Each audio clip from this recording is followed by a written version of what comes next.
नमस्कार दोस्तों, स्वागत है आपका हमारे YouTube चैनल मैथ्स एलिवेशन पर। और मैं जय कुमार एक बार फिर आपकी सेवा में हाजिर हूं। तो कैसे हो आप लोग? उम्मीद करता हूं बेहतरीन होंगे, शानदार होंगे और अपनी अपनी स्टडी को भी शानदार तरीके से ही लेकर चल रहे होंगे। तो आज दोस्तों हम आपके सामने जो हमारी कल वीडियो लाए थे, हम 10th क्लास का चैप्टर शुरू किया था हमने, फर्स्ट चैप्टर रियल नंबर्स, ठीक है, जिसकी सारी इंफॉर्मेशन हमने कल वाली वीडियो में ही जान ली थी। तो आज हम दोस्तों एक्सरसाइज शुरू करने जा रहे हैं। एक्सरसाइज 1.1 होगी और उसका पहला क्वेश्चन आपके सामने है, तो देखते रहिएगा दोस्तों। और कोई भी आपकी प्रॉब्लम, किसी भी तरीके की आपकी कोई क्वेरी है तो हमें कमेंट बॉक्स में बता दीजिएगा, ठीक है। तो चलते हैं आज के अपने नए सेशन की तरफ। देखो, use Euclid's division algorithm to find the HCF of इतना, इतना एंड इतना, ठीक है। इसकी हिंदी क्या होगी दोस्तों? इसकी हिंदी ये है कि यूक्लिड डिवीजन एक थ्योरम होती है ना। यूक्लिड डिवीजन एक थ्योरम होती है। यूक्लिड किसका नाम है दोस्तों? यूक्लिड मैथमेटिशियन का नाम है। आप जानते होंगे कि ये मैथमेटिशियन या साइंटिस्ट जो थे ना पहले, जो अंग्रेज थे, है ना, इनके नाम बड़े अटपटे होते हैं, है ना। बोलने में भी हमें मतलब दिक्कत ही लगती है, बोले भी ठीक से नहीं जाते हैं, ऐसे नाम होते हैं इनके। चलो खैर कोई बात नहीं, नाम क्या देखना है, उनका कर्तव्य देखना है कि उन्होंने आखिर बना क्या दिया है, ठीक है। तो ये है यूक्लिड डिवीजन इसमें, ठीक है। तो उस यूक्लिड डिवीजन मेथड के द्वारा हमें इन तीन पार्ट है पहले क्वेश्चन के, इन तीनों पार्टों का एचसीएफ फाइंड आउट करना है। एचसीएफ का मतलब है हाईएस्ट कॉमन फैक्टर, मतलब में से निकालना है हमें। ओके, तो देखना कैसे निकालते हैं। अब देखो ये तीन पार्ट हैं दोस्तों, मैं आपको ओनली एक पार्ट बताऊंगा इनमें से, ध्यान से उसे समझ लीजिएगा। बाकी दो बचे पार्ट आपको स्वयं कर रहे हैं, ठीक है। अच्छा, तो आपको कौन सा पार्ट बताया जाए? चलो थर्ड पार्ट। ये बेशक आपको दिखने में लेंथी लग रहा है, लेकिन लेंथी है नहीं दोस्तों, ये एक ही लाइन का है, इसलिए मैं इसे नहीं बता रहा हूँ, ठीक है। थर्ड पार्ट को बता रहा हूँ, ठीक है। वो थोड़ा लेंथी सा है, थोड़ा मतलब इनकी अपेक्षा, है ना। तो देखना थर्ड पार्ट किस किस का बताना है हमें। एचसीएफ 867 और 255 का एचसीएफ फाइंड आउट करना है। तो देखना, जब हम एचसीएफ फाइंड आउट करेंगे इस टाइप से यूक्लिड डिवीजन लेमा, ठीक है, थ्योरम के द्वारा, तो सब फिर हमारा पहला स्टेप जो होता है वो ये होता है कि ये दो संख्याएं दी हुई होंगी, हम उन दोनों का ही एचसीएफ निकालते हैं। तो जो सबसे छोटी संख्या है ना, उसका डिवाइड करते हैं सबसे बड़ी वाली संख्या में। ओके, तो 867 और 255, इन दोनों में सब छोटी वाली संख्या कौन सी है? 255 है ना। और बड़ी कौन सी है? 867 है। कितनी है? 867। हमें इन दोनों का एचसीएफ निकालना है। तो देखो, इसका टेबल इसमें पढ़ना है, हालांकि डिवाइड ही करना है, इसीलिए इसे डिवीजन मेथड बोलते हैं। लेकिन डिवाइड करने में और यहाँ थोड़ा सा डिफरेंस है, अभी पता चलेगा, देखना आपको। ओके, तो देखो 255 का टेबल पढ़ते हैं हम 867 में, कितनी बार जाएगा, है ना। 3 बार 250 दूनी 500, है ना, और 500 750, ठीक है। 3 बार देखते हैं दोस्तों, 3 पंजे 15 का 5 हासिल 1, 3 पंजे 15 और 1 16 का 6 हासिल 1, 3 दूनी 6 1 7, 700 क्या हो गया है? 65। तो 3 बार ये चला जाएगा, तो 3 बार टेबल पढ़ लीजिएगा, तिया, ठीक है। 255 तिया कितना हो गया? 765। 255 तिया क्या हो गया? 765, ठीक है। अब इसमें से क्या करते हैं? इसे माइनस। देखो, 7 में से 5 गया, 2 बचा, 6 में से 6 गया, 0, 8 में से 7 गया, क्या बचा? 1। अब डिवीजन में और इसमें ये डिफरेंस होता है कि जो डिवीजन करते हैं, जब हम डिवाइड करते हैं तो जो रिमाइंडर बचता है उसे ऐसे ही छोड़ देते हैं, लेकिन यहाँ ऐसा कुछ नहीं है। जो रिमाइंडर बचेगा उसका डिवाइड फिर इसमें करेंगे, ये ध्यान रखना है इसका स्टेप, और कुछ भी नहीं है इसमें। ओके, 255 का 867 में डिवाइड करा, 3 बार गया दोस्तों, ये आया, फिर यहाँ से माइनस करके ये बचा। अब जो बचा उसका डिवाइड इसमें करना है, जो पहला वाला डिवीजर था, भाजक था, इसमें, है ना। तो करिए, 255 कितनी बार चला जाएगा? 2 बार। तो 102 दूनी क्या हो जाएगा? 204 हो जाएगा। क्या हो जाएगा? 204। बच क्या जाएगा दोस्तों, 51 बच जाएगा। क्या बच जाएगा, 51, क्योंकि 5 में से 4 गया 1 और 5 का 5। अब फिर जो बचा उसका डिवाइड किस में करना है, दूसरे वाले डिवीजर में, ठीक है, जो ये डिवीजर है इसमें करना है 102 में। तो आप जानते हो 51 दूनी क्या होता है, 102 होता है, ठीक है, 51 दूनी क्या होता है, 102। तो आप अब मेरी बात समझना, ये प्रक्रिया हमारी तब तक चलती रहती है जब तक कि रिमाइंडर में जीरो ना बच जाए। ओके, जब तक रिमाइंडर में जीरो नहीं बच जाए। अगर अभी भी जीरो नहीं बचता तो हम क्या करते, हम जो रिमाइंडर बचता उसका डिवाइड फिर इसमें करते, ठीक है। ऐसे चलता रहता है ये सिस्टम। ये है डिवीजन एल्गोरिथम थ्योरम यूक्लिड की।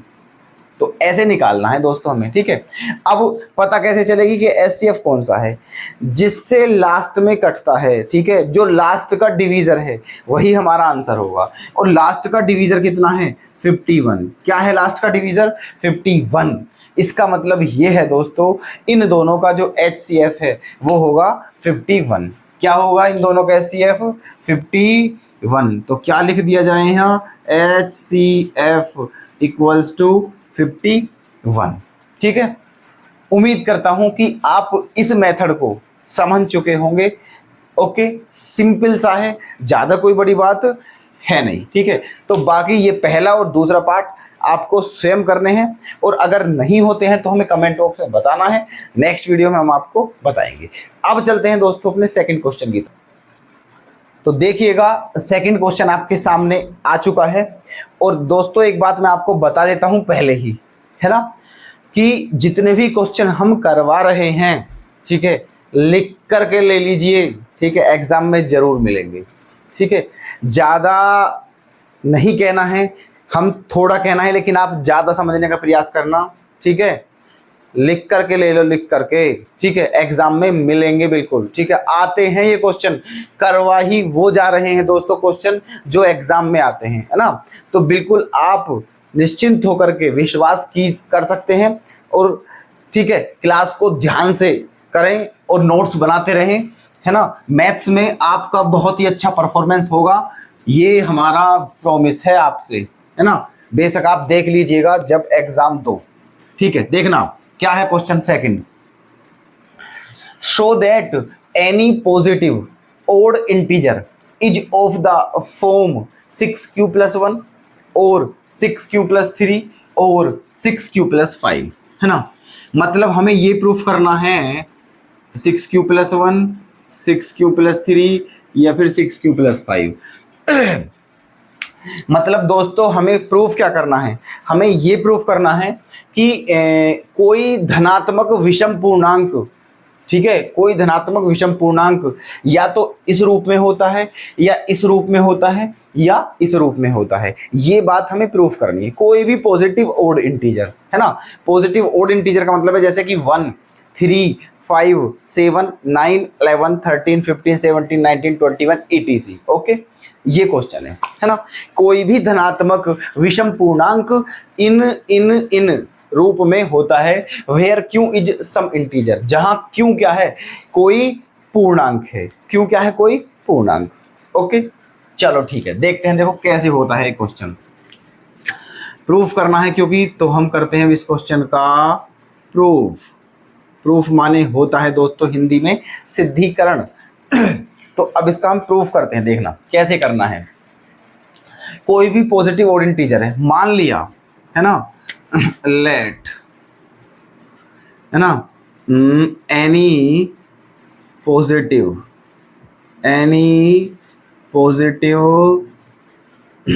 ओड इंटीजर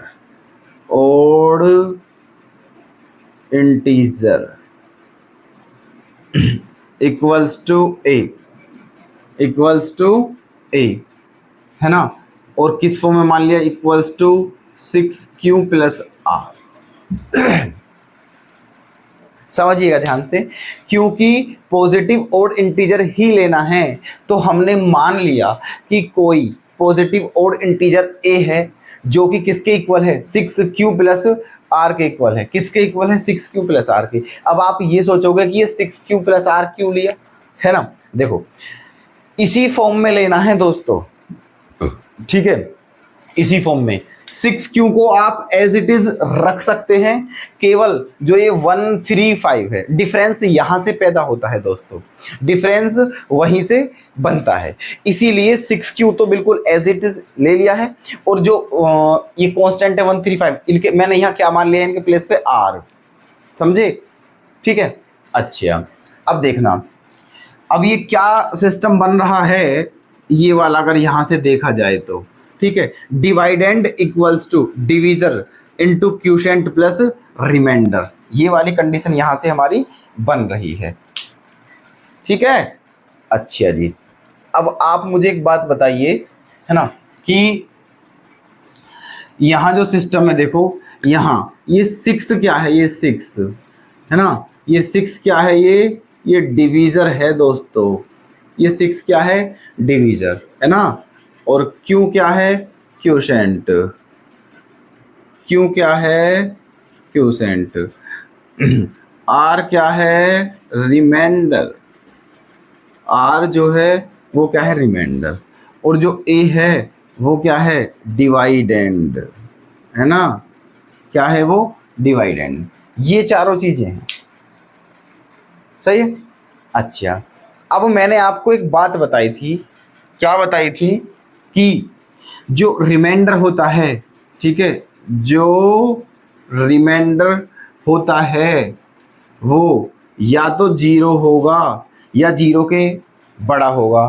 ठीक है, जो रिमाइंडर होता है वो या तो 0 होगा या फिर 0 से बड़ा होगा, लेकिन छोटा किससे होता है, हमेशा डिवीजर से, और डिवीजर क्या है यहाँ, 6, डिवीजर क्या है यहाँ, 6।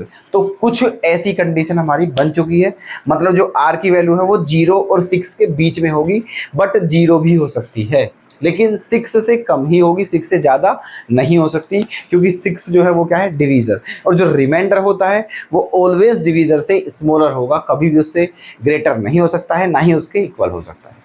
बताइए आपको दिक्कत हो तो।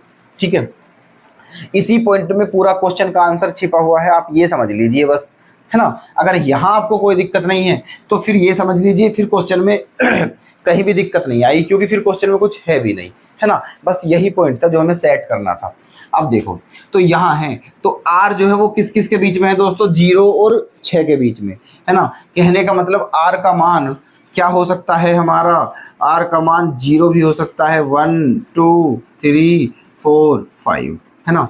ये r की वैल्यू है, इनको इनमें से किसी को भी हम r के प्लेस पे रख सकते हैं। ठीक है, अकॉर्डिंग टू दिस, यहाँ के अनुसार चलो रखते हैं, है ना। अगर r का मान 0 लिया, है ना, इफ r बराबर क्या लिया, 0, है ना, देन a बराबर क्या आ जाएगा दोस्तों, 6q आ जाएगा, क्या आ जाएगा, 6q। ठीक है, और q क्या है, ये रहा, q क्या है, कोई भी इंटीजर है, यहाँ q के प्लेस पे अगर हम 0 भी रखते हैं तो क्या आएगा, 0 आएगा, 1 रखते हैं तो 6 आएगा, 2 रखते हैं तो 12 आएगा, 3 रखते हैं तो 18 आएगा। कहने का मतलब ये है, आप यहाँ q के प्लेस पे कोई भी इंटीजर रखोगे तब भी इसकी वैल्यू क्या आएगी, इवन आएगी दोस्तों, सम आएगी। ठीक है, क्या आएगी, सम, इवन, है ना। और हमें मतलब इवन से नहीं है, हमें जो मतलब है वो किससे है, ओड से है। ठीक है, किससे है, ओड से। चलो जी, अब r का प्लेस क्या, r के प्लेस पे क्या रखते हैं, इफ r इक्वल्स टू 1, अगर r की वैल्यू क्या हो 1, तो a की वैल्यू क्या आ जाएगी, 6q प्लस 1, क्या आ जाएगी, 6q प्लस 1। अब यहाँ आप q के प्लेस पे कोई भी वैल्यू पुट करिए, ये a का मान जो आएगा वो विषम ही आएगा, मतलब ओड आएगा। ठीक है, और हमें ओड ही चाहिए, क्या चाहिए हमें, ओड ही चाहिए। ठीक है, ये क्या है हमारा, इवन, है ना, और ये क्या है हमारा, ओड।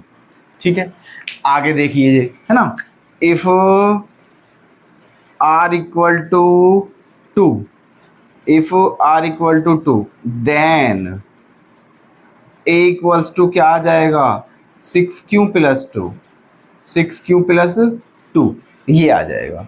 अब ये देखना, यहाँ क्यू के प्लेस पे आप कुछ भी पुट करोगे तो फाइनल वैल्यू जो आएगी वो इवन आएगी। क्या आएगी? इवन।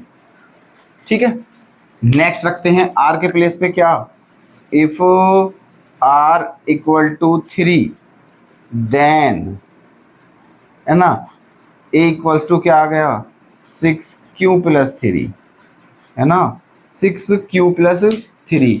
ये भी क्या आ गया है, ओड। क्या आ गया है, ओड।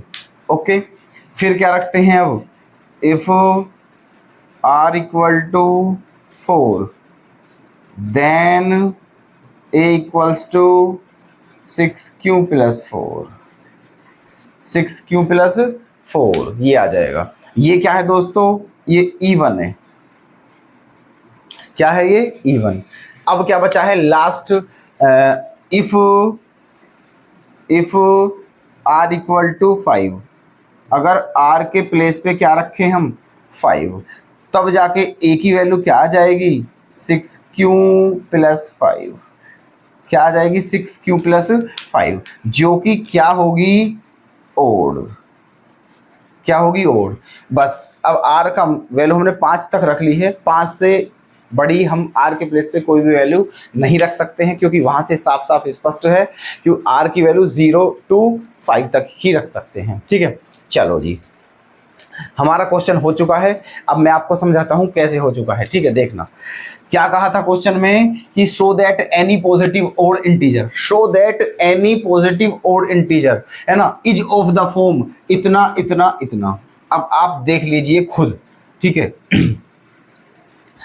इसने क्या कहा है कि जो 6q+1 है वो भी ओड इंटीजर है ना, और जो 6q+3 है वो भी ओड इंटीजर है, और जो 6q+5 है वो भी क्या है, ओड इंटीजर है ना। अब देख लीजिएगा, 6q+1 ये रहा ओड इंटीजर है, 6q+3 ये रहा ओड इंटीजर है, और 6q+5 ये रहा ये भी ओड इंटीजर है। ठीक है, तीनों के तीनों क्या है, ओड इंटीजर हैं। और क्वेश्चन में हमें यही प्रूफ करना था कि जो भी ओड नंबर होता है वो हमेशा किस किस की फॉर्म में होता है, इसकी, इसकी या फिर इसकी। ओके, तो ये हमारा है ना, और इसमें हमें कुछ भी नहीं करना है ना, बस क्या लिख देना है दोस्तों, है ना, HP लिख देना है। और HP का मतलब क्या होता है, हेंस प्रूव्ड। तो जो हमसे कहा था वो हमने प्रूफ कर दिया है। ठीक है, अब चलते हैं दोस्तों नेक्स्ट क्वेश्चन की तरफ। आ जाइएगा, एक्सरसाइज का जो क्वेश्चन नंबर 3 है, क्या है वो देखना। An army contingent of 616 members is to march behind an army band of 32 members in a parade. The two groups are to march in the same number of columns. So what is the maximum number of columns in which they can march? ठीक है, अब देखो पहले इसका mean समझिए कि इस question में पूछा क्या है ना। देखो इस क्वेश्चन में ये दिया हुआ है कि एक, देखो एन आर्मी कॉन्टिजेंट, इसका मतलब होता है एक सेना की टुकड़ी। ठीक है, ये जो होता है ना कॉन्टिजेंट, इसको क्या बोलते हैं, टुकड़ी सेना की जो होती है ना। ये अब एन आर्मी, ये तो पता ही है ये क्या होती है, आर्मी क्या होती है, सेना हमारी। ठीक है, तो एक आर्मी है, एक सेना की टुकड़ी है जिसमें कितने सदस्य हैं, 616। ठीक है, और उस सेना की टुकड़ी को, एक सेना की टुकड़ी है 616 सदस्यों वाली, उसे क्या करना है, मार्च करना है। ठीक है, मार्च है ना, is to march behind an army band, एक आर्मी बैंड के पीछे मार्च करना है, मतलब चलना है। ओके, एक सेना की टुकड़ी है जिसमें 616 सदस्य हैं, उस पूरी सेना की टुकड़ी को एक बैंड के पीछे मार्च करना है, मतलब चलना है। और उस बैंड, जो बैंड के पीछे चलना है, उस बैंड में जो आर्मी बैंड है, ठीक है, वो भी आर्मी का ही बैंड है, उसमें कितने मेंबर है, उसमें 32 मेंबर हैं। ठीक है, कहने का मतलब है ना ये है कि 616 सदस्यों को 32 सदस्यों के पीछे चलना है दोस्तों। ठीक है, 616 सदस्य जो हैं उन्हें सबको किसके पीछे चलना है, 32 सदस्यों के पीछे चलना है। ओके, ठीक है, तो बताइए फिर कहा है कि the two groups are to march in the same number of columns, है ना। तो दो ग्रुप बनाइए इनके, कितने ग्रुप बनाने हैं, दो ग्रुप बनाने हैं, ठीक है, इन the same number of columns, ठीक है। कॉलम क्या होने चाहिए, सेम। कॉलम का मतलब क्या होता है दोस्तों, पंक्ति, है ना। कॉलम का मतलब क्या होता है, नहीं, कॉलम का मतलब होता है दोस्तों स्तंभ होता है। क्या होता है कॉलम का मतलब, स्तंभ। रो का मतलब होता है पंक्ति, तो है ना, कॉलम का मतलब होता है स्तंभ। तो स्तंभों की संख्या क्या है, सेम है। स्तंभों की संख्या क्या है, सेम। तो what is the maximum number of columns in which they can march, ठीक है। तो बताइए, इन विच देन के मार्च, तो what is the maximum number of columns. तो ये बताइए कितने कॉलम हैं, मैक्सिमम कितने कॉलम बनाए जाएं, ठीक है, मार्च, जो वो सारे मिलके क्या कर सके, मार्च कर सके, ठीक है। तो कितने कॉलम बनेंगे, मैक्सिमम टू मैक्सिमम पूछ रहा है। अब देखो मेरी बात सुनो आप ध्यान से, क्वेश्चन हमने पढ़ लिया, इसका मीन भी समझ लिया है क्या करना है, ठीक है। अब आप इसमें एक तोड़ देखते हैं, तोड़, ठीक है। यहां देखते हैं मैक्सिमम वर्ड, ठीक है, क्या है ये, मैक्सिमम वर्ड, ठीक है। अब मेरी बात समझना आप, ठीक है, अगर आप कहीं भी क्वेश्चन में मैक्सिमम वर्ड देख लेते हो तो समझ जाइएगा कि वहां आपको क्या फाइंड आउट करना है, HCF फाइंड आउट करना है, में से निकालना है, ठीक है। और अगर आप मिनिमम देख लेते हो तो समझ जाइएगा वहां क्या निकालना है, हमें LCM निकालना है, लीस्ट कॉमन मल्टीपल, मतलब ले से बताना है, ठीक है। अब ऐसा नहीं है कि कहीं भी आ जाए ये वर्ड, लेकिन ज़्यादातर जो क्वेश्चंस मैथ्स के जो आते हैं वहाँ पूछे कि मैक्सिमम मिनिमम ऐसे करके, तो समझ जाइएगा मैक्सिमम का मतलब HCF है और मिनिमम का मतलब क्या है, LCM। तो हम क्वेश्चन में यही देख लिए हैं हम कि क्या आ रहा है, मैक्सिमम, इसका मतलब हमें क्या निकालना है, यहाँ HCF फाइंड आउट करना है। क्या फाइंड आउट करना है, HCF। अब HCF किस किस का फाइंड आउट करना है, हमारे पास केवल दो ही नंबर हैं, कौन कौन से हैं, एक तो 32 है और एक क्या है दोस्तों, ये 616, ठीक है। ये दो ही संख्या है हमारे पास, इसका मतलब हमें इन दो का ही क्या निकालना है, HCF निकालना है, ठीक है। अच्छा देखो, तो सीधा सीधा HCF निकाल देते हैं, वो भी यूक्लिड डिवीजन, ठीक है, थ्योरम के द्वारा, है ना। चलो तो 32 का डिवाइड करते हैं किसमें, 616 में। 32 का डिवाइड करते हैं किसमें, 616 में। अब 32 का टेबल पूरे किसमें पढ़ेंगे दोस्तों, पूरे 616 में ही पढ़ लेते हैं, ठीक है, पूरे 616 में ही पढ़ लेते हैं। तो अगर मैं 32 3 8 24, है ना, कितनी बार जाएगा दोस्तों ये, 32 30 90, है ना, और 32 दूनी 64 640 हो जाएगा, 32 दूनी 20, 18 दूनी 36 का 6 हासिल 3, 18 तिया 39, 39 और 3 क्या हो जाएगा दोस्तों, अब भी तब भी ये कम ही बैठेगा, ठीक है। 616 में सीधा टेबल पढ़ना है तो पढ़ लीजिएगा, कितनी बार जाएगा, 32 में 20 की अगर गुणा करता हूँ तो 32 दूनी क्या हो जाएगा, 640 ज़्यादा हो जाएगा, है ना। 18 बार करता हूँ, 18 दूनी 36 का 6 हासिल 3, 18 तिया 54, 54 और 3, ठीक है। 18 बार पढ़ते हैं दोस्तों, 18 दूनी 36 का 6 हासिल 3, 18 तिया 54, 54 और 3 क्या होता है, 57, क्या होता है, 54 और 3 57, ठीक है। ऐसे अब 57 76, अब ये एक बार और चला जाएगा दोस्तों, इसका मतलब 19 बार चला जाएगा। ये कितनी बार चला जाएगा, 19 बार, ठीक है। तो 19 दूनी 38 का 8 हासिल 3, 19 तिया 57, 57 और 3 क्या होता है दोस्तों, 60, क्या होता है, 57 और 3 60। तो 32 में 19 की मल्टीप्लाई करके 608 बचा, तो बचा क्या दोस्तों, 8। अब इस 8 का डिवाइड किस में करते हैं, पहले वाले डिवीजर में जो कि 32 है, कितनी बार जाएगा, 8 चौका 32, ठीक है। रिमाइंडर क्या बचता है, 0। मैंने क्या कहा था, जब यूक्लिड डिवीजन से हम HCF फाइंड आउट करते हैं तो तब तक अपना डिवीजन का जो मतलब प्रक्रिया है उसे जारी रखते हैं जब तक कि रिमाइंडर 0 ना आ जाए। अब आप देखना यहाँ रिमाइंडर क्या आ चुका है, 0 आ चुका है, इसका मतलब बस अब हम यहीं रुक जाएंगे और हमारा जो HCF होगा वो क्या होगा दोस्तों, वो होगा 8। क्या होगा हमारा HCF, 8, ठीक है। यहाँ देख लेते हैं क्या हो गया हमारा HCF, 8 हो गया है, ठीक है। और यही हमारा क्या है, आंसर। ठीक है, अब आप इसका थोड़ा सा मतलब प्रैक्टिकली समझना है इस क्वेश्चन को। आंसर तो आ गया है हमारा, इसका 8 आंसर है। ठीक है, इसका मतलब जो कॉलम बनाने हैं वो कितने बनाने हैं, 8 कॉलम बनाने हैं, है ना। अब सुनो, 2 ग्रुप बनाने हैं हमें, 2 ग्रुप। ठीक है, देखो ऐसे करके बनाने हैं टुकड़ी, ऐसे सेना की, ऐसे, समझे आप। ये जो होती हैं दोस्तों, ये इन्हें बोलते हैं हम रो, रो माने पंक्ति, और ये जो होती हैं दोस्तों इन्हें बोलते हैं हम क्या, कॉलम। क्या बोलते हैं इन्हें हम, कॉलम। ठीक है, मतलब स्तंभ ऐसे। तो ऐसे करके कितने वो बनाने होंगे दोस्तों, हमें 8 कॉलम बनाने होंगे।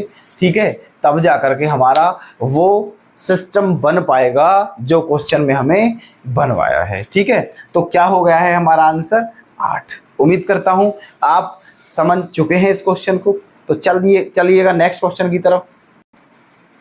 देखिएगा दोस्तों, नेक्स्ट क्वेश्चन क्या है इस एक्सरसाइज का, और लास्ट भी क्वेश्चन यही है जो इससे पहला क्वेश्चन है, चौथा। ठीक है, वो इसी के जैसा है, इसलिए हमने वो नहीं कराया है, हम इसे करा रहे हैं, फिर आप उसे कर लीजिएगा। ठीक है, चलो इसमें क्या पूछा है, देखो इसमें क्यूब वाला, इसमें क्या पूछा है दोस्तों, क्यूब पूछा है, और उसमें क्या पूछा था, स्क्वायर। वो क्वेश्चन इससे भी इजी है, इसलिए वो नहीं कराया है हमने, हम इसे करा रहे हैं ताकि वो से आप फिर कर लो। ठीक है, तो ये इसके बाद ये एक्सरसाइज दोस्तों क्या हो जाएगी हमारी, फिनिश। ठीक है, तो देख लीजिएगा ये क्वेश्चन हमें कैसे करना है, ध्यान से देखते रहिएगा दोस्तों, इंपॉर्टेंट क्वेश्चन चल रहे हैं एग्जाम में आने वाले।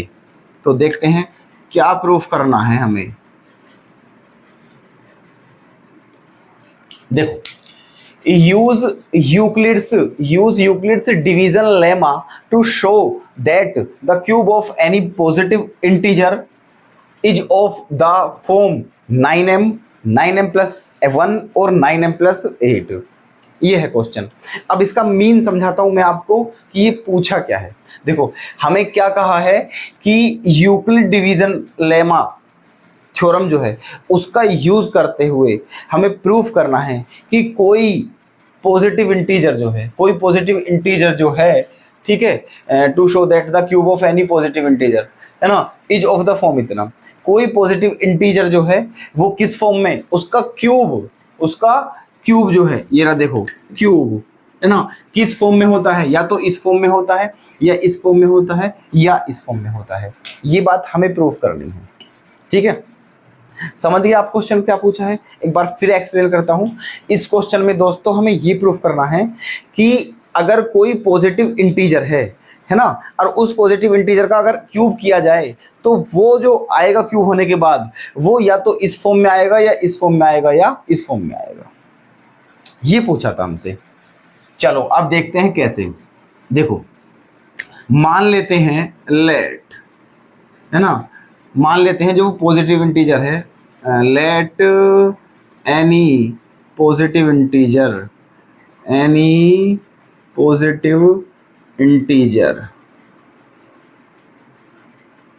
इक्वल्स टू क्या मान लिया, x।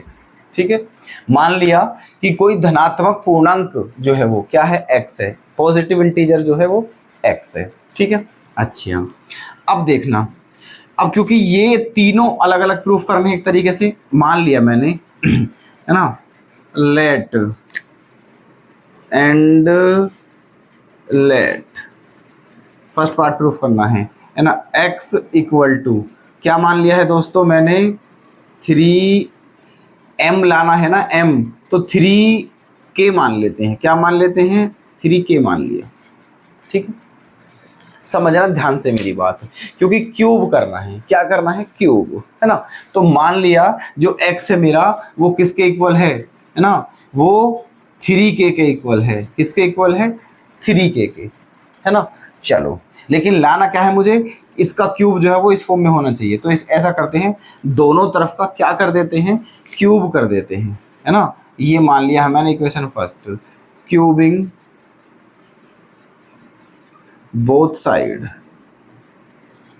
ओके, मतलब दोनों ओर का घन करने पर। तो x का क्यूब क्या हो गया, x क्यूब, और 3k का क्यूब क्या हो जाएगा दोस्तों, 27k क्यूब, ये हो जाएगा। अब यहाँ एक काम करते हैं, x क्यूब इक्वल्स टू, इस 27 को क्या लिख लेता हूँ मैं, 3 इंटू 3k क्यूब, ओके, ऐसे लिख लिया है, 3 इंटू 3k क्यूब, है ना। और अब इस 3k क्यूब के प्लेस पे है ना, मैंने क्या मान लिया, m, क्या मान लिया इसके प्लेस पे m। तो अब आप ही बताइए हो क्या गया है हमारा, एक्स क्यूब बराबर हो गया है हमारा 9m, क्या हो गया है 9m। तो एक्स क्यूब इक्वल्स टू क्या हो गया है 9m। ये आगे देखो यही वाली फॉर्म, ठीक है। बहुत इजी क्वेश्चन है, बिल्कुल भी दिक्कत नहीं है इन क्वेश्चनों में, ठीक है। बस ऐसे ही लेना है और ऐसे ही हमें कर देना है ना। तो ये मान के ऐसा सिस्टम बन गया है, फिर हमारा ये आ गया 9m। तो एक फॉर्म तो ये आ गई है, एक्स क्यूब, क्या कहा था क्वेश्चन में, कोई पॉजिटिव इंटीजर है उसका क्यूब 9m आना चाहिए, तो ये पॉजिटिव इंटीजर एक्स, इसका क्यूब 9m ही आ गया है, ठीक है, ओके। अब देखते हैं ये वाली फॉर्म लानी है, इस बार क्या करते हैं, है ना, and let again, and let again. अब दोबारा क्या मान लेते हैं हम, दोबारा मान लेते हैं कि जो x है वो 3k+1 की फॉर्म में है। किसकी फॉर्म में है दोस्तों, 3k+1 की फॉर्म में। देखना दोस्तों मैं हर बार साइड हो जाता हूँ, इसमें एक ही लॉजिक है, इसका एक ही रीजन है, ताकि आप क्वेश्चन पूरी तरीके से देख सको और उसे नोट भी कर सको, ठीक है। इसलिए मैं बीच बीच में बार बार इधर आके खड़ा हो जाता हूँ साइड में, ठीक है। चलो, तो यही वीडियो को पॉज करके आप क्वेश्चन नोट कर लीजिएगा। तो अब क्योंकि मुझे ये फॉर्म लानी है तो इसको अलग मानना पड़ेगा। मान लिया x इक्वल टू क्या है 3k+1। अब इसका भी क्या करना पड़ेगा दोस्तों, क्यूब करना पड़ेगा। क्या करना पड़ेगा, क्यूब, है ना, क्यूबिंग बोथ साइड, ठीक है। तो इसका क्यूब क्या हो जाएगा हमारा x क्यूब, और इसका क्यूब क्या होगा 3k+1 का क्यूब, ओके। चलो जी, इसे a+b के होल क्यूब से फॉर्मूला खोल दीजिए, ठीक है। मुझे पता है कि आपके ये फॉर्मूले सारे याद हैं क्योंकि मैंने बता चुका हूं मैं सारे फॉर्मूले, ठीक है। a+b के होल क्यूब का फॉर्मूला खोलिए, देखो a क्यूब का मतलब 27k cube plus b cube, 1 का क्यूब 1 ही होता है, प्लस 3ab मतलब 9k हो गया, इंटू a+b मतलब 3k+1, ठीक है। a cube plus b cube plus 3ab into a+b, ये आ गया है। अब क्या है यहाँ 27k क्यूब प्लस, इसके अंदर मल्टीप्लाई करते हैं तो क्या हो जाएगा 27k² प्लस यहाँ क्या हो जाएगा 9k, ये आ गया है। और ये जो 1 है दोस्तों इसको मैंने बिल्कुल अलग करके लिख लिया है क्योंकि मुझे 1 बिल्कुल अलग ही चाहिए, है ना। चलो जी, अब यहाँ से एक बात बताइए मुझे आप, ठीक है, क्या कॉमन दिख रहा है आपको, यहाँ क्या कॉमन लग रहा है हमें, है ना। यहाँ 9 कॉमन ले लिया, क्या कॉमन ले लिया 9, तो क्या बचा 3k क्यूब, क्या बचा 3k क्यूब प्लस 3k² और प्लस k, ये बचा, और प्लस में क्या है हमारा 1, ठीक है, ये बचा है दोस्तों हमारा। अब क्योंकि लाना क्या है हमें 9m+1, इसका मतलब 9m+1, इसको क्या मान लेते हैं हम m, क्या मान लेते हैं इसको m, तो क्या हो जाएगा 9m और प्लस क्या है यहाँ 1, ठीक है। कौन सी फॉर्म आ चुकी है हमारी, दूसरी वाली फॉर्म आ चुकी है, ठीक है। कौन सी आ चुकी है, दूसरी वाली फॉर्म। अब क्या प्रूफ करना है 9m+8, ठीक है। इसे आप स्वयं कर लेना,